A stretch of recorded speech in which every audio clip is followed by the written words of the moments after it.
তুমি আজান দিতে পারবা তো? জি ইনশাআল্লাহ। হাজার হাজার মানুষ কিন্তু এই আজান শুনবে, পারবা তো?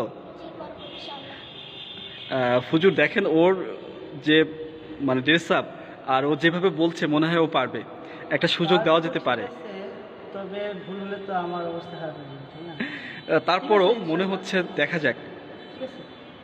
আচ্ছা ওকে জারিফ, তুমি কিন্তু সুযোগ পেয়েই গেছো আজান দেওয়ার, তো ওকে তুমি দাঁড়িয়ে যাও এখানে। মাইক্রোফোন ঠিক আছে কিনা আমাদেরকে বলো, ঠিক আছে? জি ঠিক আছে। আচ্ছা রাইট, তাহলে তুমি শুরু করো।